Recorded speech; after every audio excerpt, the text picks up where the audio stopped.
어떤 사람을 소개하는 미인전을 보면 되게 그 사람의 훌륭한 점들을 다 열거해서 저희들이 그걸 보고 돈을 삼고 또 용기를 얻도록 그렇게 있습니다. 그런데 그 성경에서 미인전을 보면 우리가 책으로 보던 미인전하고는 많이 다른 걸 볼 수가 있습니다. 제가 읽었던 여러 가지 미인전 중에서도 여러분들이 늘 예화를 통해서도 많이 접하는 카네기라고 하는 강철왕이라고 하는 사람이 있습니다. 대단히 굉장히 어렵고 또 가난한 어린 시절을 보냈는데 강철로 미국에서 아주 큰 부호가 되었습니다. 이게 그 사람의 자주성가한 이야기입니다. 그러나 그 미인전의 뒷이야기를 보면 이 카네기가 한참 미국에 철도를 놓기 시작할 때 이 철을 독점해서 가격을 지 마음대로 높여받고 그래갖고 굉장히 많은 제한을 받습니다. 그러니까 그런 얘기는 미인전에 잘 안 나오죠. 카네기가 얼마나 열심히 일했고 성실하게 일했고 자주성가했던 얘기가 나오지 이런 독점하고 사회적으로 폐해를 끼친 얘기는 잘 나오지 않습니다. 여러분이 잘 아시는 소비왕 록펠러가 그래서 실은 그 강철 사업에 뛰어듭니다. 독점하는 카네기를 견제하고 값을 유지하기 위해서 그런 일을 할 정도로 아주 돈에는 이 사람이 또 물불을 안 가리는 사람이었습니다. 하지만 우리가 미인전을 읽으면 그런 부정적인 얘기는 잘 나오지 않습니다. 성경에도 우리가 신앙의 본이 되는 그런 위대한 신앙의 인물들이 있습니다. 그러나 위인전이라고 보기에는 다른 것이 뭔가 하면 그 사람의 치부라든가 형편없었던 이야기까지도 전부 성경에 나옵니다. 아브라함이 믿음의 조상이라고 했지만 애굽에 내려간 거 하나님께서 가지 말라고 했거든요. 떠나지 말라고 했는데 어기고 내려간 거 가서 자기 아내를 갖다가 뺏기면서도 목숨을 부지하느라고 누이 동생이라고 했던 거 야곱이 형 속이고서 했던 이런 일들이 가감없이 다 나옵니다. 위대한 다윗왕이라고 하지만 다윗왕이 남의 결혼한 여자를 갖다 데려다가 잠을 잤던 이런 얘기들이 이거 위인전이라고 하기에는 이런 것까지 써야 할 필요가 있나 하는 다른 면을 보게 됩니다.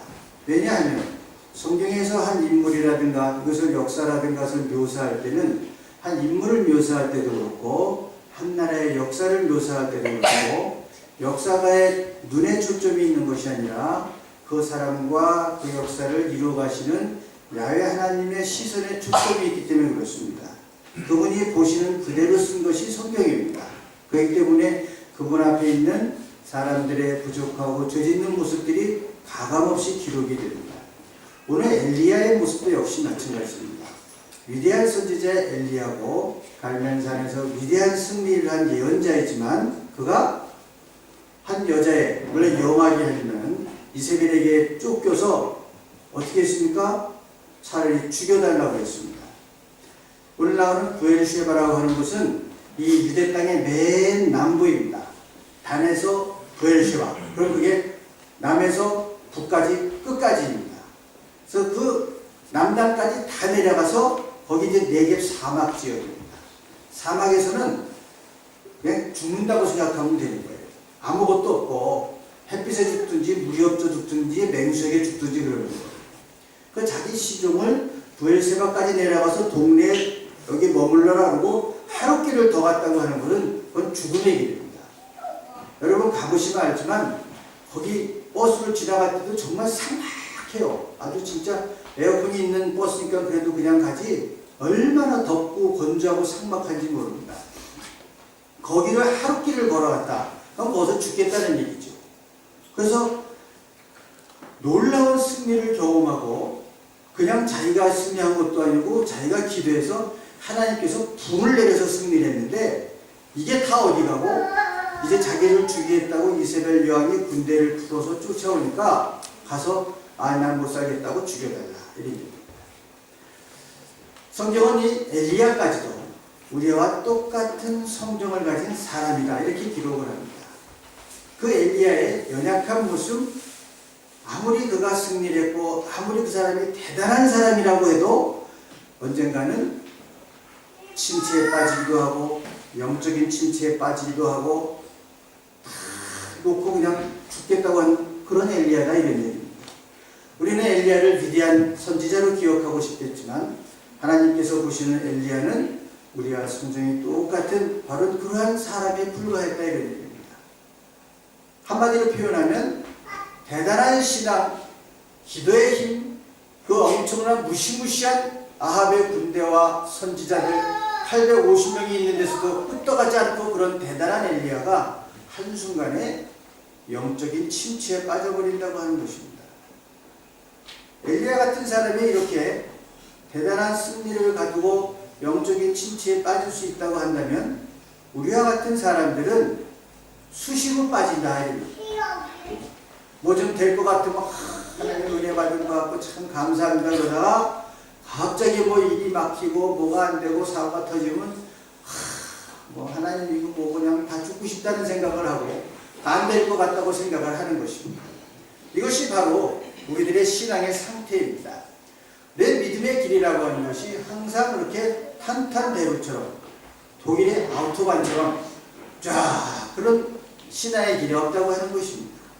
참 독일 아우토반 전설이었잖아요. 이 한국에서 옛날에는요 독일 아우토반 그러면 속도 제한이 없고 무제한 달리는 꿈의 고속도로였습니다. 저도 30년 전에 와보니까 그때만 해도 차가 이렇게 많지가 않았고요. 그리고 속도 제한도 별로 없었어요.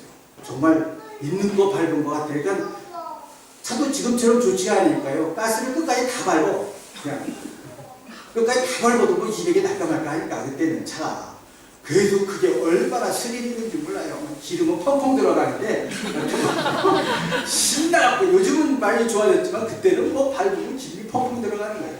그리고 그런 아우토반이었죠. 그 독일 아우토반이 대단하다고 그러더라고요. 제가 그 아우토반을 밟아보고 그랬어요. 아우토반 별거 아니다. 보니까 전부 평지예요. 산이 없어요. 한국은요 고속도로 깎으려면 산 깎아야 돼요. 강원도로 가는 강릉 가는 그 고속도로도 넓히려면요 그냥 넓히는 게 아니고 산을 깎아서 넓혀야 돼요. 대단한 사람들이에요. 게다가 산이 많아갖고 계곡간에 다리를 넣어야 되는데 다리가 높아도 보통 높은 게 아니에요. 그래서 그 고속도로 높다 보니까 산과 산 사이에 그 다리를 넣고 고속도로 넣는 기술이 한국이 최고예요. 하도 많이 나왔고 그 기술이 제일 좋다고 그러더라고요. 그렇게 쫙 신앙의 길이 뻗었으면 좋겠는데 여러분 신앙생활이 그렇게 녹록하지가 않습니다. 잘 될 것 같다고 하다가도 어느 날 갑자기 막 까발아지기 시작하면 옆에서도 못 말려요. 저거 정말 목회하는 제가 보기에도 걱정되는 거예요. 저러다 어찌 잘못되는 거 아닌가. 뭐 다 죽어가는 거야. 빚이 많고 뭐 몸이 아프고 뭐 애가 안 되고 막 그러면 뭐 어떻게 일어날 줄을 몰라요. 그 영적 침체에 빠지는 거예요. 이게 우리들의 믿음의 길인데 우리 엘리야를 통해서 우리가 이 영적인 침체에서 어떻게 다시 한번 솟아날 수 있는가 그런 얘기를 오늘 나누자고 합니다. 엘리야 사건이 우리에게 주시는 그런 귀한 그 교훈이 뭔가 하면 그 사람들도 그렇게 대단한 사람인 것 같지만 믿음이 흔들렸고 자기도 모르는 사이에 이스라엘 백성들은 우상하게 홀려가기도 하고 그런 사람들을 하나님께서 다시 용서하시고 다시 일으키시고 다시 불러주신다고 하는 교훈입니다. 기독교인들도 다 마찬가지라고 하는 것입니다. 이게 성지순례를 가면은 좀 유감스럽게 못 들어가는 곳이 있습니다. 뭐 들어갈 수는 있는데 일단은 이스라엘로 가니까 이스라엘 관광버스를 타거든요. 그러면 못 들어가는 데가 뭐냐면 바로 아브라함과 이런 조상들이 묻혀있는 막벨라 동물이 있는 헤브론 땅을 못 들어갑니다. 이건 팔레스타인 점령 지역이에요. 그 다음에 이 아합왕의 의리의리한 상하국이 있는 사마리아 땅을 또 못 들어갑니다. 그리고 거기는요 차가 번호판이 달라요. 그 이스라엘 번호판은 노란색이고요. 아랍 번호판은 파란색이기 때문에 뭐 헷갈릴 일이 없어요. 절대로 못 들어가요. 그러니까 이제 저희 교수님 같은 경우에는 꼭 가야 되겠으니까 우리 구약 전공하는 교수님은 무슨 일이 들어가니까 거의 국경까지 갑니다. 가서 거기서 거기 팔레스타인 택시를 타는 거예요. 그 택시 타고 택시 대대에서 들어가요. 뭐 아주 비싸지는 않으니까 연구하시는 분들이 꼭 들어갑니다. 들어가면 이제 말을 시키거든요. 한국 사람 왔으니까 뭐라고 말을 시키면 영어도 곧잘해요. 그럼 뭐 다른 말 할 거 없어. 이스라엘 나쁜 놈이라고 그러면 돼. 친절하게 대해줍니다. 거의 그래요. 그러고 사는 곳입니다. 들어갈 수가 없는데 하여튼 그런 곳이에요. 바로 이 사마리아 땅의 아하방, 엄청난 의리의리한 궁을 줬던 그런 사람들이었습니다. 이 사람이 이방의 여왕하고 결혼을 해서 그 사람의 우상까지 받아들이고 나라 전체가 혼동스러워지고, 그러니까 하나님의 이런 진노를 받아서 가뭄이 들었거든요. 이 가뭄을 막기 위해서 갈멜산에서 장작을 쌓아놓고 기우제 같은 걸 드린 거예요. 그러니까 뭐 이 다른 이방에서 일하는 그런 사제들이 와서 뭐 떠들고 하는데 전혀 반응이 없어요. 근데 엘리야가 기도를 하니까 구름이 모이고, 그리고 거기서 장작을 불태우고, 그리고 비가 내리기 시작했어요. 이게 여러분, 인생의 여러분들도 이런 신앙의 경험을 합니다. 아, 하나님이 정말 내 기도에 응답하시는구나. 어떨 때는 소름이 쭉 끼칠 정도로 와, 하나님 살아계시구나. 그런 경험들을 합니다. 문제는 뭐냐? 엘리야처럼 잊어버린 게 있는 거예요. 아니면 그때 될 때가 돼서 그런 게 아닌가, 그런 생각을 해요. 하나님의 능력이라고 생각하지 않고, 기도의 응답이라고 생각하지 않고, 현실이 너무 힘들고 어려우니까 그때 무슨 될 때가 돼서 그런 거지 하나님이 한 게 아닌가, 뭐 이런 의심도 하고 그냥 신앙이 바닥으로 떨어져 버린다고 하는 거예요. 복음은 우리가 하나님을 그렇게 간절히 찾고자 하고, 그런 영적인 침체 속에서도 놓지 않고 찾고자 하면 야훼 하나님께서 엘리야를 만나주신 것처럼 만나주신다 하는 것이 복음이고 우리들에게 주신 약속입니다. 이 사막 지역에서 쓰러져 있는 그 엘리야는 지친 마음으로 로뎀나무 밑으로 들어가서 쓰러졌어요. 그러니까 여러분, 이 네겝 사막을 지나갈 때는요, 목사님들이 다 뭘 찾을까요? 로뎀나무를 찾습니다. 어디로 들어갔을까?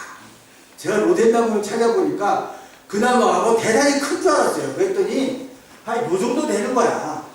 고기 밑에 요만큼 그늘이 있는 거예요. 그 그늘도 대단한 거죠. 쨍쨍 비는 그런 광야에서 그 로뎀나무 밑에 들어간 거예요. 거기서 쓰러졌으니까 그냥 두면은 며칠 안에 그냥 굶어 죽든지 뭐 맹수의 밥이 되든지 그런 거예요. 그러니까 그건 뭐예요? 자살하려고 그러는 거야. 이제 죽겠다고 들어간 거야. 저는 이제 더 못하겠으니까 죽는 게 낫겠습니다. 그거 다 내려놓고 들어갔는데 하나님께서 천사를 통해서 다 먹여주십니다. 너 여기서 뭐하고 있느냐? 일으켜 세워주시고. 그래서 이 엘리야가 다시 일어서서 어디로 가느냐? 호렙산, 거기서 또 40일이 떨어져 있는 호렙산으로 갑니다. 엘리야가 40일을 호렙산에 걸어갔다고 하는 것이 상당히 시사하는 바가 큽니다.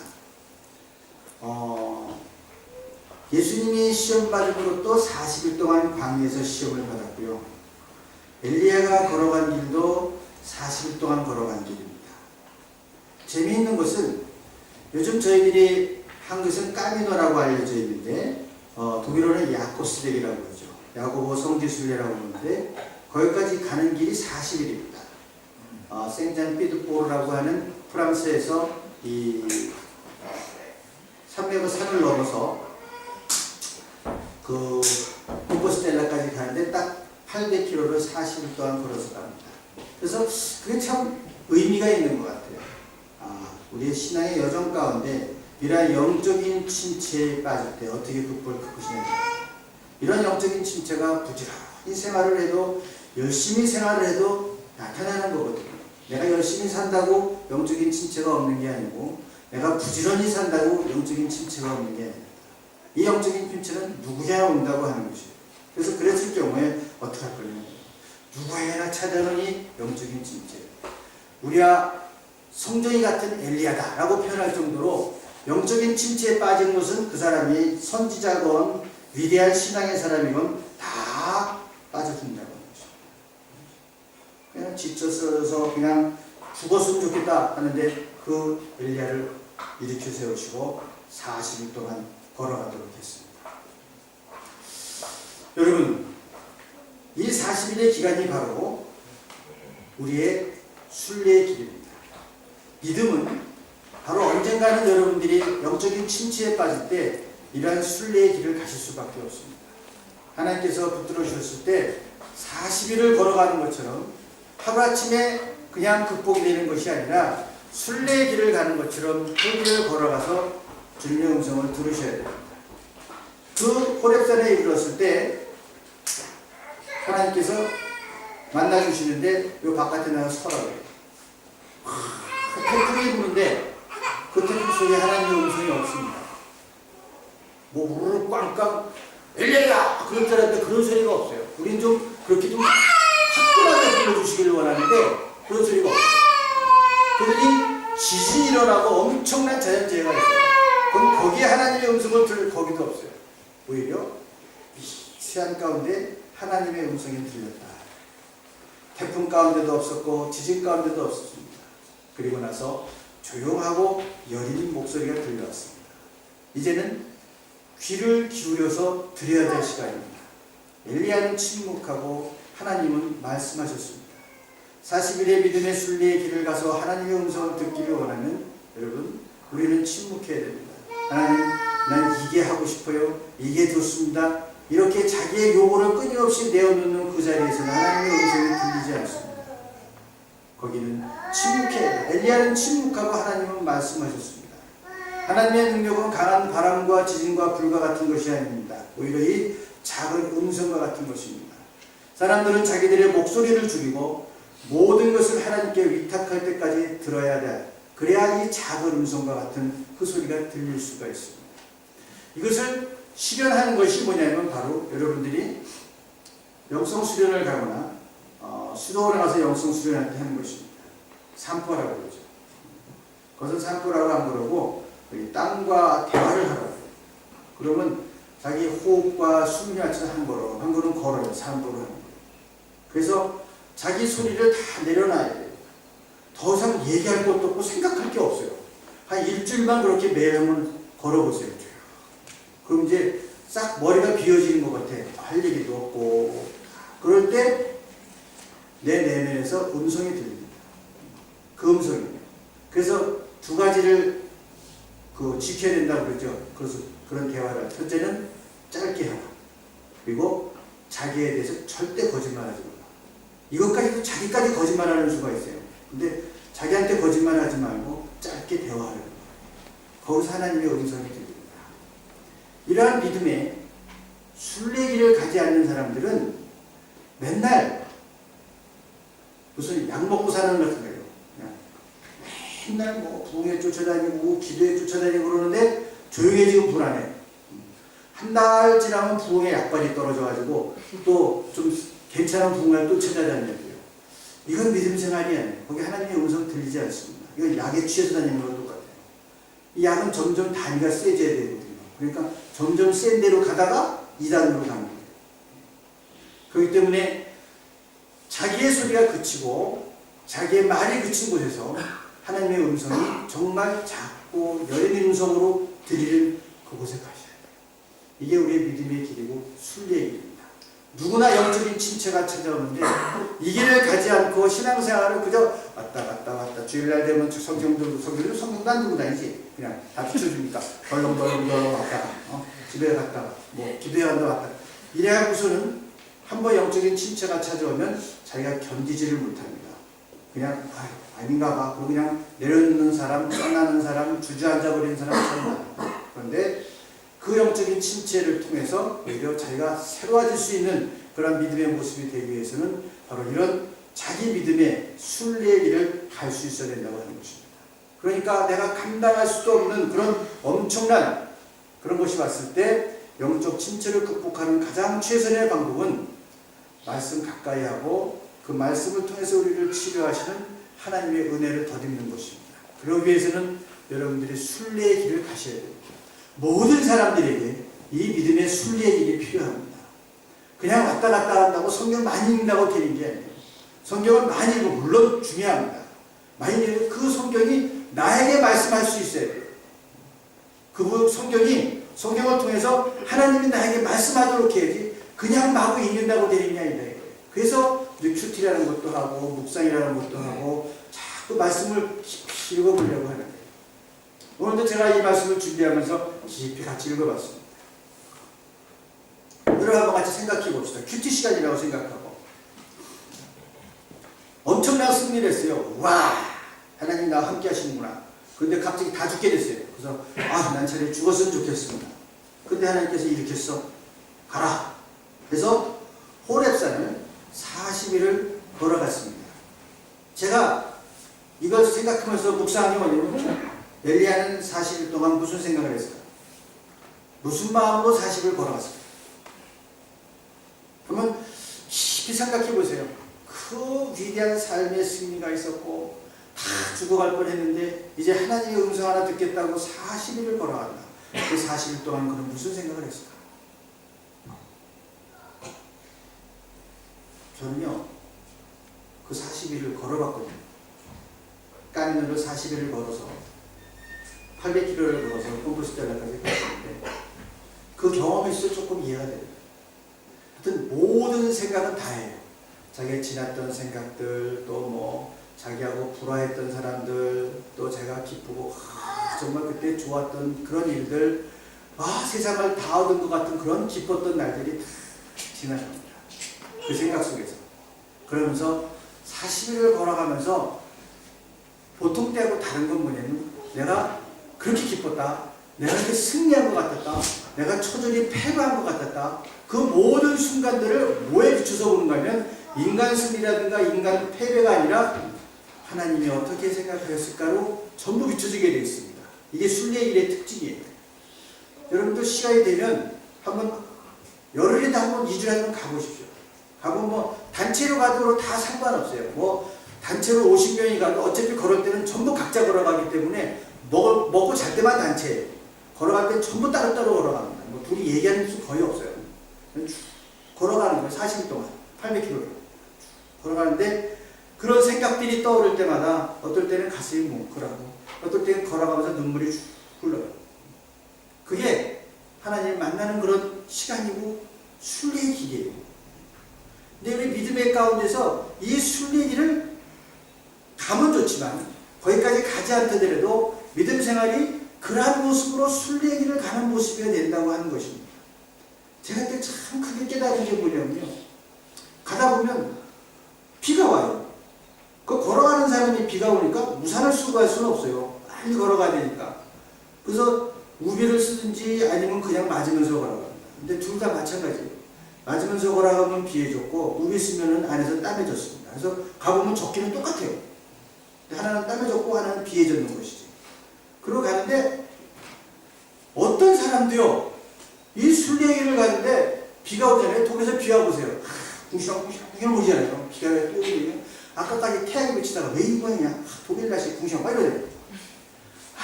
근데 불평하는 사람이 없어요. 바람 불어보십시오. 저는 그 광대에서 바람이 부는 거를 맞바람을 맞고 간다는 게 얼마나 힘든지 그때 알았어요. 뭐 자전거는 물론 뭐 사이클 탈 때 바람이 가고 독약입니다. 근데 걸어가는데도 맞바람이 치니까 걷는 게 정말 힘들어요. 하루 종일 맞바람이 쳐요. 하지만 아무도 불평하는 사람이 없어요. 생각은 이런 거예요. 비가 내리면 오늘은 비가 오는가 보다. 또 비 맞고 가는 거예요. 바람이 부는다. 그럼 오늘 바람이 부는다. 오늘 바람 맞는 날이에요. 그걸 그대로 수용하고 받아들이는 거예요. 우리가 인생에서 만나는 거 어떨 땐 좀 불편한 사람을 만날 때도 있고 어떨 땐 정말 견디기 힘든 일을 만날 때도 있습니다. 어떨 땐 재수없게 이런 생각을 하지만 순례의 길에 서게 되면 오늘은 바람 맞는 날인가 보다. 오늘은 비 맞는 날인가 보다. 불평이 없어요. 불평이 없으니까 그 걸어가는 마음이 다 편안합니다. 몸은 좀 불편할지 모르지만 마음은 편안해요. 왜? 비가 40일 내려오는 건 아니거든요. 비도 그치고 바람도 그칩니다.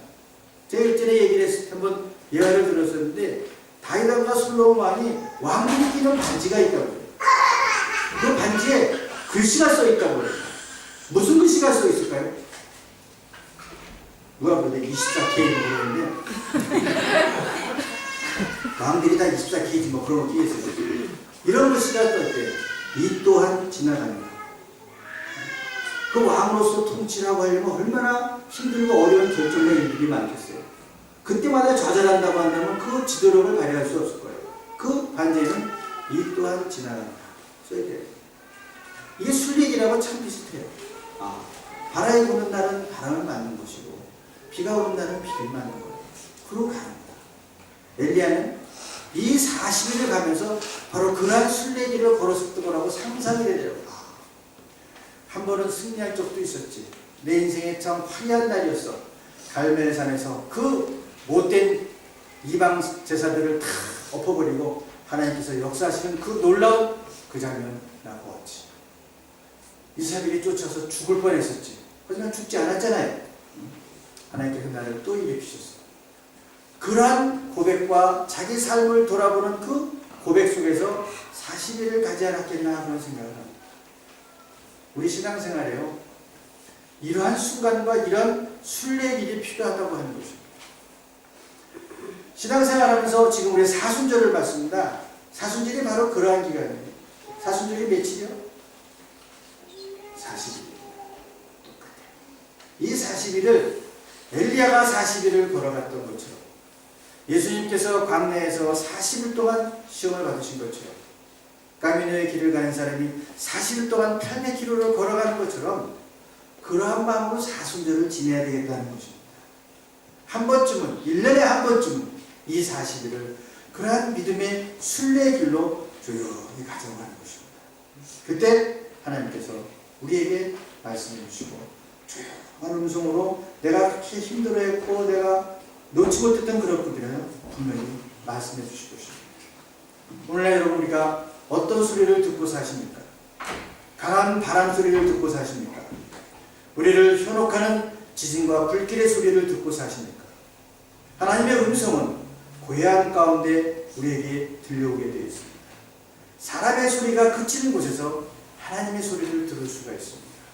사람의 음성과 사람의 욕구가 그치는 그곳에서 하나님의 음성을 들을 수 있습니다. 사순절에 내가 좋아하는 것을 끊거나 내가 이런저런 것들 다 금욕하면서 사순절을 지내는 이유는 바로 그곳에서 하나님의 음성을 듣기를 원하기 때문입니다.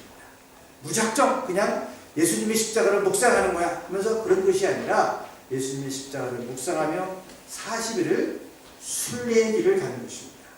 이 소리를 듣고 다른 목표를 찾아가기 위해서 순례의 길을 떠나는 거예요.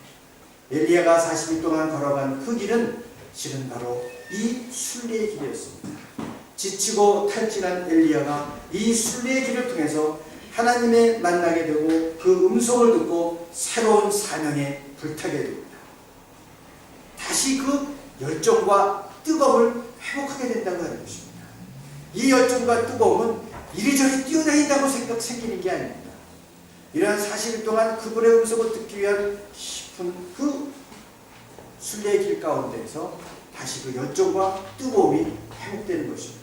그래서 우리의 길을 통해서 하나님을 만나고 음성을 듣고 새로운 사명을 부탁해야 됩니다. 우리 신앙인의 마음은 항상 이 순례의 길 가운데 있어야 됩니다. 그분을 만나고 음성을 듣고 제 사명을 향한 갈망으로 우리의 몸과 마음이 순례의 길에 서야 되는 것입니다. 오늘 예수님께서 누가복음에 말씀하셨습니다. 예수님을 따르겠다는 사람이 있었습니다. 아주 열정 같았어요. 예수님 제가 예수님 어디 가든지 따르겠습니다. 이 사람은 반짝하는 열정이었습니다. 부흥회 때 은혜 받고 와 작정 헌금 내고 돌아서 후회하는 사람이에요. 이건 안 되지 이런 사람. 그러니까 그걸 예수님께서 보시고 여우도 굴이 있고 새도 보금자리가 있는데 인자는 머리 둘 곳이 없다. 무슨 뜻입니까? 너무 직사게 고생할 텐데 그처럼 못 따라왔습니다. 그런 사람 따라와도 나중에 후회하게 되죠. 두 번째 사람은 그랬습니다. 제가 예수님을 따르겠습니다. 그래서 그걸 따라와라 그랬더니 아버지 장례를 치르고 계십시오. 그러니까 예수님이 뭐라고 했어요? 죽은 자의 장례는 죽은 자로 치르게 하라. 이런 무정한 얘기가 어디 있어요? 그런 얘기는 아니고요. 성경 공부 때 저희가 정말 다 한번 풀어줬던 얘기인데 이스라엘은 장남이 아버지의 장례를 치르게 되어 있습니다. 돌아가십니다. 그러니까 아버지 돌아가실 때까지 기다려야 돼요. 이건 지금 아버님이 돌아가셨다는 얘기가 아니라 아버님 장례를 치고 돌아가시면 장례를 치고 오겠다는 얘기예요. 언제 돌아가실지 모르고 그런 마음으로 힘들다는 얘기예요.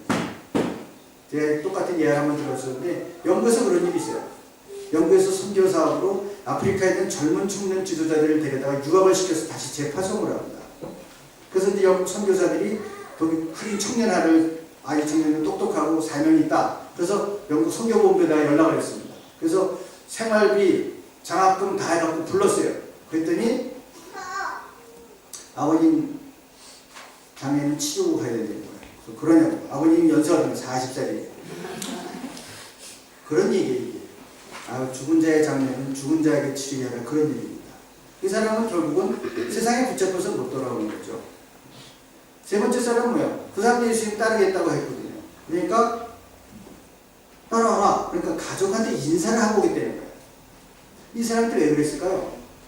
그래서 주신 말씀이 쟁기를 잡고 뒤를 돌아보는 사람은 하나님 나라에 합당치 않다고 그랬습니다. 이건 무슨 얘기냐면요. 쟁기를 안 해본 사람은 전혀 몰라. 저 어릴 때 시골에서 외갓집 가면 그걸 봤거든요. 소 2마리에 쟁기를 달린다. 그러고 쭉 가요. 가는데 소 2마리는 천천히 가는 것 같지만 쟁기 옆에 서보면 되게 빨리 가요. 그래서 문제는 뭐냐면 이게 뒤에 골이 똑바로 펴졌는데 꼭 돌아보고 싶어요. 그래서 조종을 하려고 돌아보는 순간 쟁기는 하늘로 올라갑니다. 그럼 그냥 푹 튀는 거야. 뒤를 돌아보면 안 돼요. 그냥 앞으로 보고 가는 수밖에 없어요. 이 사람은요, 가족한테 인사를 하고 온다 그랬는데, 이 사람은 가족한테 가면 붙잡혀서 못 돌아올 사람입니다.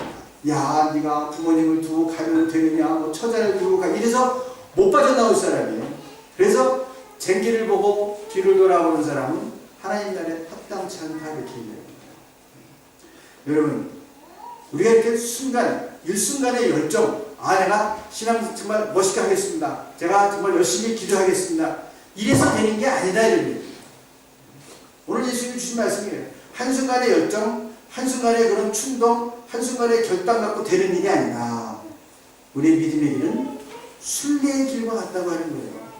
늘 그분 앞에 순례하는 모습으로 그분의 음성을 듣기를 원하고 그분의 음성을 듣기를 할 때 내가 먼저 낮추고 내 소리가 그치고 그분 말씀하시기를 기다리고 이러한 모습으로 꾸준히 훈련되는 것이 우리의 신앙의 일이고 그것을 통해서 진정한 열정이 회복되는 것이지 어느 순간 설교 한번 듣고 어느 순간 부흥회 한번 전직해서 내가 주님을 따르겠습니다. 이래서 될 건 아니다. 그런 얘기입니다. 세 가지 사람을 예를 든 거예요. 어떤 사람은 뭐 아버지 장례 치르고 온다고, 어떤 사람은 가족 만나고 온다고, 어떤 사람은 얼마나 고생하는지도 모르고 그냥 따라오겠다고 하고, 근데 그런 것이 아니다. 사랑하는 여러분, 우리들 모두가 이스라엘 백성들이 광야를 지나가는 것처럼 약속의 땅을 향한 순례의 여정이라고 볼 수 있습니다. 엘리야가 40일간 호립산을 걸어간 것도 순례의 여정이라고 할 수 있습니다. 순례의 길은 참된 것에 대해 눈이 열리고 마음이 열리고 영적으로 깊이 숨쉬게 되고 생각이 자유로워지고 또 생동감 있는 믿음을 되찾고 삶의 문제에 대한 해답을 찾을 수 있는 길입니다. 순례는 한마디로 삶을 느끼는 것입니다. 그래서 성지순례와 순례의 길은 다릅니다. 성지순례는 있는 곳을 가는 곳이고 순례의 길은 내가 가는 길이 성지입니다. 이게 다 그래서 가고 있는 이 길이 지금 성지라고 생각합니다. 학업과 직업과 삶에서 성공에 대한 압박과 스트레스 그리고 시간을 다투는 긴장에서 헤어나와서 일그러지고 때론 잃어버린 삶의 의미, 인간관계, 마음의 병, 지친 마음들을 새롭게 하는 것이 바로 믿음의 길이고 순례의 길입니다. 그래서 직업이나 학업 그리고 개인의 삶에서 참으로 중요한 것이 무엇인가를 보게 되는 것이 바로 순례의 길입니다. 사랑하는 성도 여러분, 이 40일 동안의 사순절 기간 동안 여러분의 믿음의 길이 순례의 길이 되어서 소중한 것을 다시 찾고 열정을 회복하는 귀한 사순절 되시기를 주님의 이름으로 간절히 축원합니다. 기도하시겠습니다. 자비하신 아버지 하나님 감사합니다. 그래도 사순절 40